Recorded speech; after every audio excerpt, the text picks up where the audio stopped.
Et les députés provinciaux de l'Ituri ont finalement siégé après près de 3 ans de suspension suite aux mesures de l'État de siège dans la province de l'Ituri au Nord Kivu. Une session spéciale consacrée à l'installation du bureau provisoire, validation et mandat de députés nouvellement élus, mais aussi l'élection de sénateur Marcus Jean-Loïka.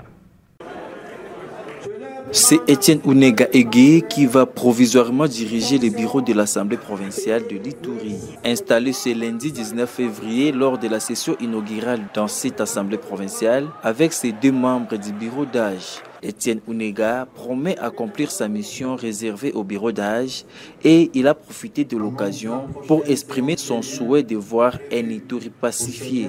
Chers collègues, le peuple iturien a désormais un regard attentif sur nos faits et gestes. C'est pour cette raison que j'invite chacun et chacune d'entre nous à se mettre dans la peau du député provincial et de préserver en toutes circonstances notre honorabilité.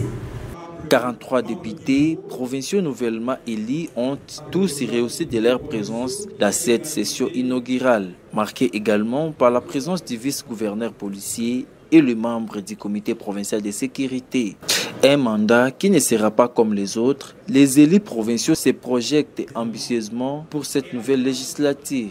Comme la séance d'aujourd'hui, la séance d'ouverture, la session extraordinaire vient de s'ouvrir, nous osons croire que maintenant les bonnes choses vont démarrer. Nous qui sommes là, nous allons faire de notre mieux de façon de représenter la femme valablement au sein de l'Assemblée. Cette session extraordinaire inaugurale s'ouvre pendant que la province est en train de connaître des situations difficiles, uniques à ce genre, à terme de défis sur le plan sécuritaire. Comme vous le savez, nous sommes sous l'état de siège, mais nous sommes conscients que les défis sont grands, mais nous sommes préparés à conséquence pour relever ces défis. L'Ituri qui demeure toujours sous état de siège, l'Assemblée provinciale a été suspendue depuis mai 2023 suite à cette mesure exceptionnelle. Les députés provinciaux et le gouvernement provincial sont tous entrés à veilleuse jusqu'à voir aujourd'hui la reprise des activités de l'Assemblée provinciale.